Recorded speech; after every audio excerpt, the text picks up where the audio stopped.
Hey man, welcome to episode 48 of the Beatitudes podcast. I'm Dr. Greg Popchak, and today's episode is entitled Headship.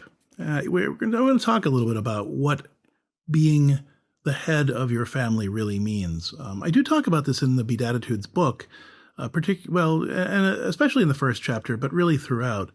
But this conversation was occasioned by a new study that was just published and reported widely. I saw it in USA Today and other major publications, that Gen Z men in particular, believe at twice the rate that boomers did, and it works out to about 31% of Gen Z men believe that their wives should obey their husbands in all things.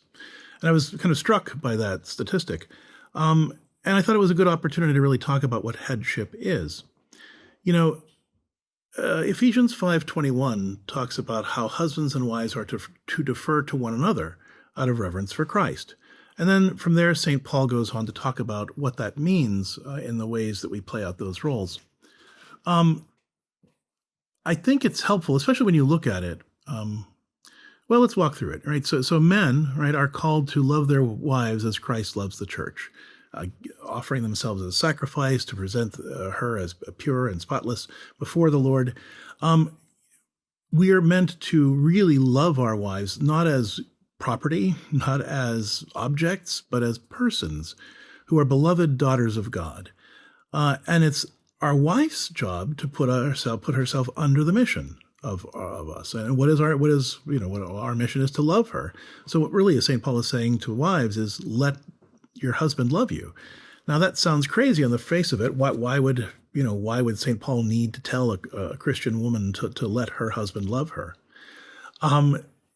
It's because when you spend your life, and I would say that this is probably just as true of women today as it was back then, or perhaps a little more so then. But when you spend your life being thought of as less than, when you spend your life being thought of as property, when you spend your life being seen as an object of male desire, you build up defenses. You don't want to be vulnerable around a man. You don't want to let him in. And so what St. Paul is really saying in that passage, it's not so much about authority. It's not so much about hierarchy. It's much more about love. It's about calling Christian men to reject the secular and pagan view of marriage, which is that women are property and the primary way that we exercise lust. But that rather that your wife is a person, a daughter of God that deserves to be loved and respected and treated in very much the same way that Christ loves you, the church. And so he's saying to women then, Christian men are different. Let them be different. If your husband is loving you with Christ-like love, you don't have to protect yourself from him anymore. You don't have to put the boundaries up anymore. You can be vulnerable with him. You can let him into your heart. And that's really scary, and that's really risky for a lot of women, I think even women today. And so that's how we play this idea of headship out. It's our job to lead the way in love in our home, which leads us to kind of a second point that you won't hear really anywhere else, because I think that the liturgy of domestic church life opens this insight into headship. If you're not familiar with the liturgy of domestic church life, we've gone through it here on the Beatitudes podcast. You can go back and look at some of those older episodes. We do discuss it at length on the CatholicHOM app, and that's CatholicHOM. It stands for Households on Mission. It's a place where Catholic families gather together to get the coaching support that they need from me and from my whole team of pastoral counselors and coaches, as well as the creative resources they need to build loving, caring, connected domestic churches. So you can get that wherever you get your apps. And again, that's CatholicHOM. It stands for Households on Mission.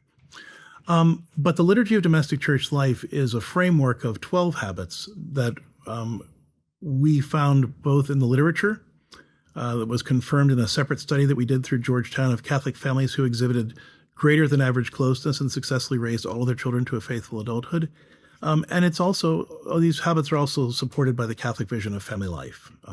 They're really very well in tune with the Catholic vision of family and Catholic theology. But this liturgy of domestic church life outlines 12 habits that allow us to encounter Christ more meaningfully at home, in the daily activities of family, but also to experience the faith as the source of the warmth in our homes, which is, research shows us, the primary reason that children grow up to own their faith as adults. Right now, 90%, and this was confirmed by 2 different studies, 90% of children raised in Catholic households will grow up to leave the faith by adulthood. And that's horrifying, right? But the families that successfully raised all of their children to a faithful adulthood just intuited these 12 habits. And these 12 habits are common to all happy families throughout time and across culture, the research really shows. So when we do these things, these aren't just ways to be a healthier family, they're ways to draw closer together in Christ and hopefully stack the deck in our favor of raising kids who will own the faith as adults. So what does that have to do with headship? Well, the research really shows that when dads take point in living out these habits, they stick more than if mom just does it and dad comes along. So I like to think of headship in the same way I like to think of the headship of the priest at Mass, right? He's playing a liturgical role there, and he is very much the head of Mass in persona Christi. Now, being the head of Mass or being the head of the parish doesn't mean that he gets to boss everybody around. I realize that there are some pastors who have a less attractive management style than others, just like some husbands have a less attractive management style than others. But when it comes to their headship, their spiritual authority, it is about making a sacrifice at the Mass to make the common holy and fulfilling that liturgical role, right, in which they are the presiders.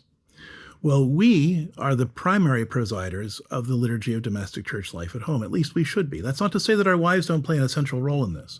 They do too. In fact, they share in the common priesthood that we share through baptism as well.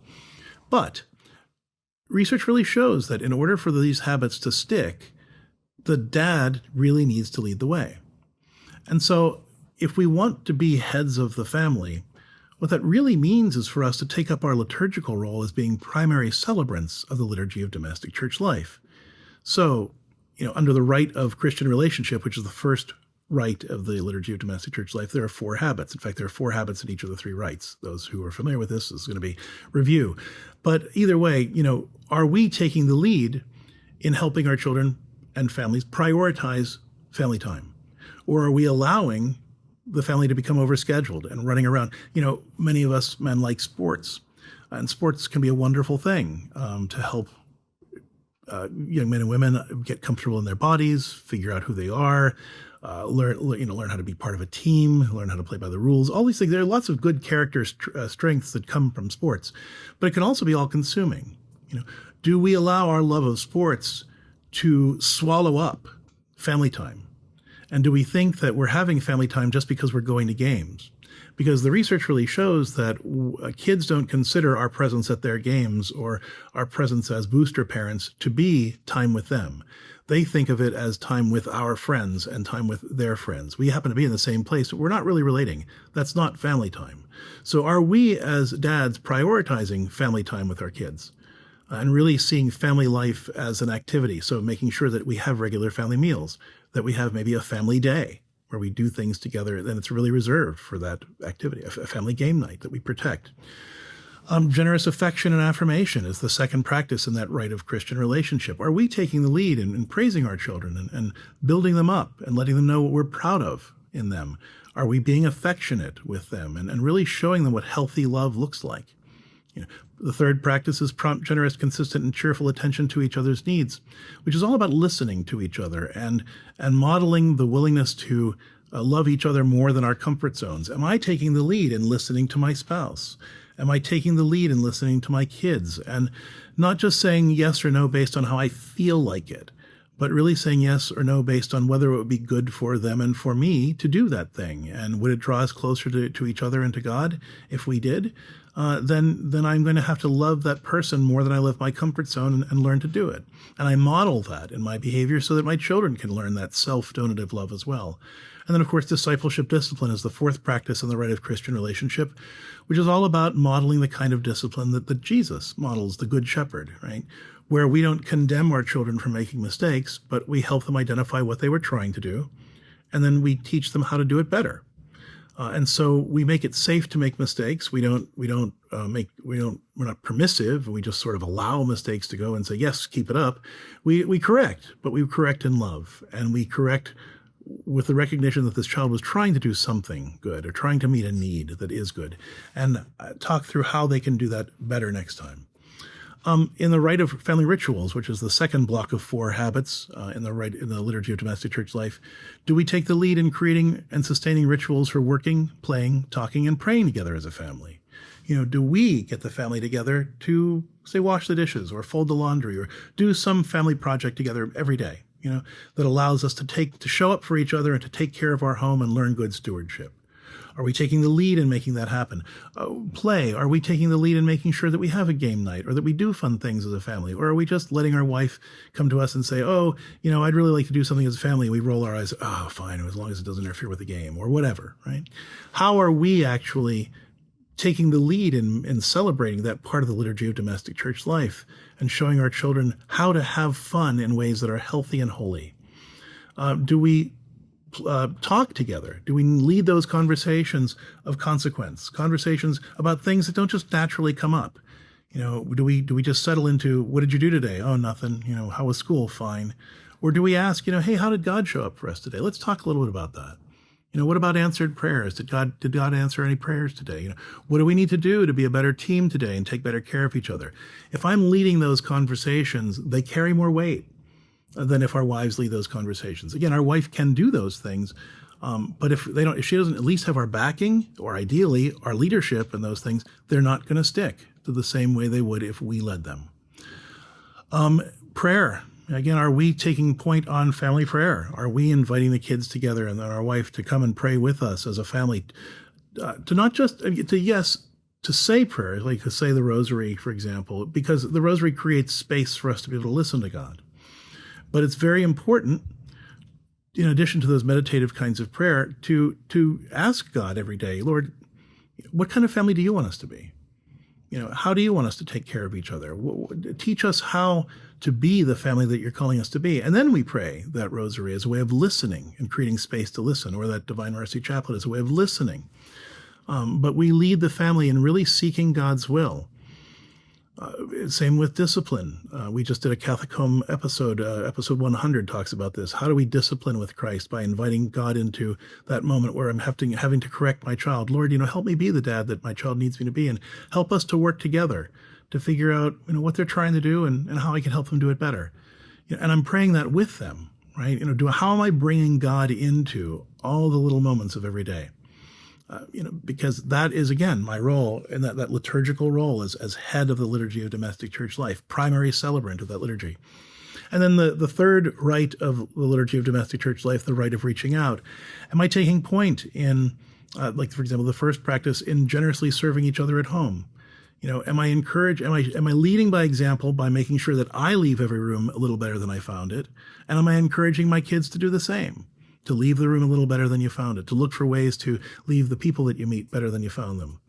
The second practice there is making a difference from home, looking for ways that I can serve my neighbors, looking for ways that I can make a difference in my community, but from home. So we practice good stewardship, for example, in the home, so that we can give our gently used toys and clothes to other brothers and sisters in the Lord when they need them. But I'm taking the lead in making sure that we take good care of our things, and that once in a while we gather them together to bring them to the urban mission or the parish or wherever.